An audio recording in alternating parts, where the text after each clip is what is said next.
Hello everyone, my name is Holly, and in today's video I'll be reviewing a few new and upcoming releases that I finished recently, including one of my most anticipated books of the entire year, which is The Wisdom of Crowds by Abercrombie, which just came out on Tuesday, so you can now hold it in your hands. You don't have to wait any longer. I know it's been agonizing, but the wait was worth it. But before we dive into those non-spoilery details, be sure to subscribe if you haven't. I upload a lot of adult SFF content if that's what you enjoy. And like this video if you find something useful, or if you're just cool and feeling kind today, because it helps me out a lot. Okay, so The Wisdom of Crowds. This is the finale to the Age of Madness trilogy, but the 10th book in the First Law universe. The conclusion of this one is so very satisfying. There's a good amount of payoff while still leaving a few strands open. I guess it depends on how you view things, but I think that's just what Abercrombie likes to do. I mean, this world is like his child. How could he ever say goodbye to it? So is this officially the end?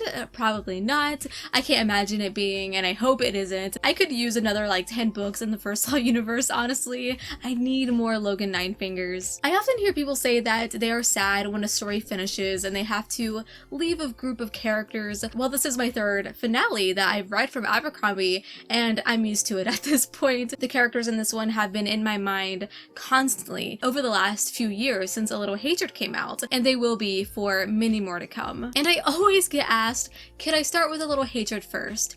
And you could. But no. This trilogy follows the children of the characters from the original trilogy, which is right here, and you're going to miss out on so much nuance, little and big Easter eggs sprinkled throughout. Just start from the beginning. If you can handle a storyline tinged with reality, a lot of grim in parts, violent, and with lashings of dark humor, then you'll have so much fun. This finale does amazing things in a way that feels fresh and modern while still maintaining everything that made its predecessors so special, from its strange and lovable characters to the insane mental power struggles inside their heads. Every character has a stake in everything. They have their own agendas, and you just don't know if they have good intentions or not. This one proves to be one of the best thanks to consistent writing for both main and side characters, a compelling political story with good pacing, since everything is forked up in this book, and mysterious magical abilities that surface ever more slightly. Most of its fresh ideas go a long way toward elevating the First Law formula into the modern era. Abercrombie has also done a great job expanding this universe toward both grander and more intimate threats without losing the humor of the original. The Wisdom of Crowds is a not so gentle send-off to the ragtag group of characters that we've known for years, and the ones we have also known for what feels like a very limited time. An amazing ending, 5 out of 5 stars. You're missing out if you haven't read these yet. I am so unbelievably excited to see what he comes out with next, whether it be another First Law book or something entirely new. Move over because I will be first in line. I'm throwing punches like a mother in a mall around Christmas time. Just another book to add to my Abercrombie collection. Another recent release I finished is Phoenix Extravagant. They just came out with this paperback edition that Rebellion Publishing sent over for me to review for you guys. It is beautiful, and it really stands out on the bookshelf, especially with this salmon colored spine. I want to start with this review by saying what this book really has going for it, and that it's a standalone, and the author really did manage to wrap up a cohesive, satisfying plot, and I can appreciate that immensely, especially with all of the huge series circulating in the publishing industry these days. It's an Asian-inspired story that has a steampunk feel to it. The moral ambiguity and complexity of the issues at hand were really well done.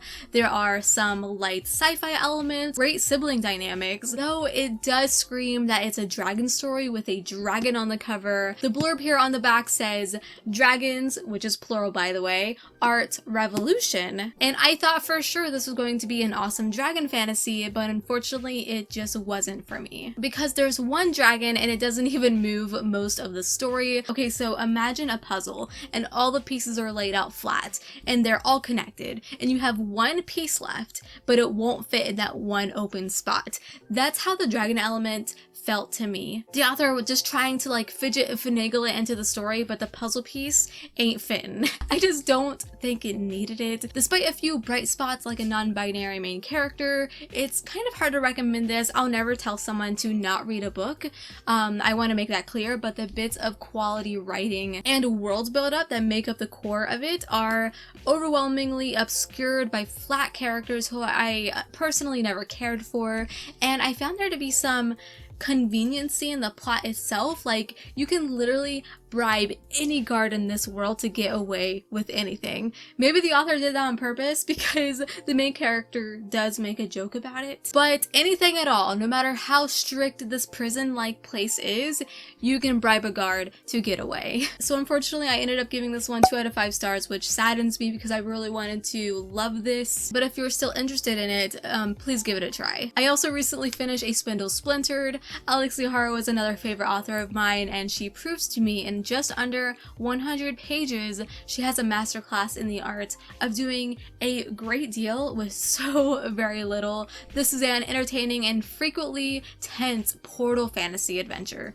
Yes, she's going back to what she was good at in the 10,000 Doors of January. But this one is full of oddball characters and offbeat diversions that made each trek through the world of Sleeping Beauty feel unique and totally worthwhile. Haro has done a fantastic job of capturing the spirit of this childhood nostalgic story while giving us a massive toolbox of modern elements. We have a main character with an incurable illness. She has a rare disease and essentially has a year left to live. She ends up getting transported into the old storybook version of the Sleeping Beauty tale and teams up with the counterpart Sleeping Beauty to try to save them both before their curses take over. Now, I am not usually a fan of novellas because I often find they lack the depth I crave.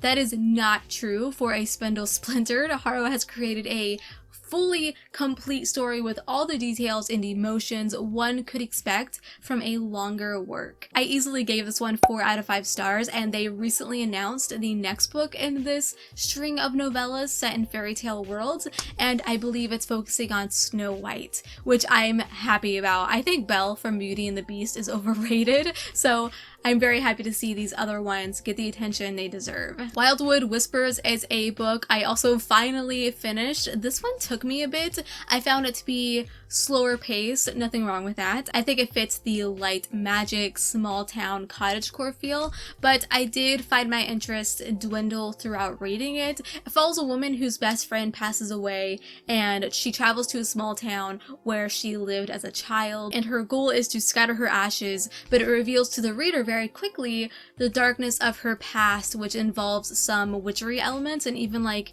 a cult-like presence almost. I don't regret reading this by any means. The writing is beautiful, the atmosphere, it feels like you can touch it. It was definitely out of my comfort zone and I totally expected it to be. And I did find when we met other characters that the writing lacked a meaningful difference in their voices, and I just grew bored quite often. It was a very different read than my normal grimdark fantasy, and I wanted something different. I wanted something to break up that very grimdark, all the grimdark stories that I constantly feed my brain. I gave this one like, it's like a 2.75, 3 out of 5 stars, somewhere around there. It just wasn't for me, but I recommend giving it a try in hopes that you enjoy it. So that's going to be it for this little wrap up of new and upcoming releases. I hope you enjoyed. Tell me below if any of these caught your interest. Have you read them? Are you finally going to pick up Joe Abercrombie if you haven't? Because I sure hope so. You can always start with Half a King, which is just a trilogy on its own and one of my favorite books of all time. Subscribe if you haven't. Like this video, it really helps me out, and until I meet again, happy reading.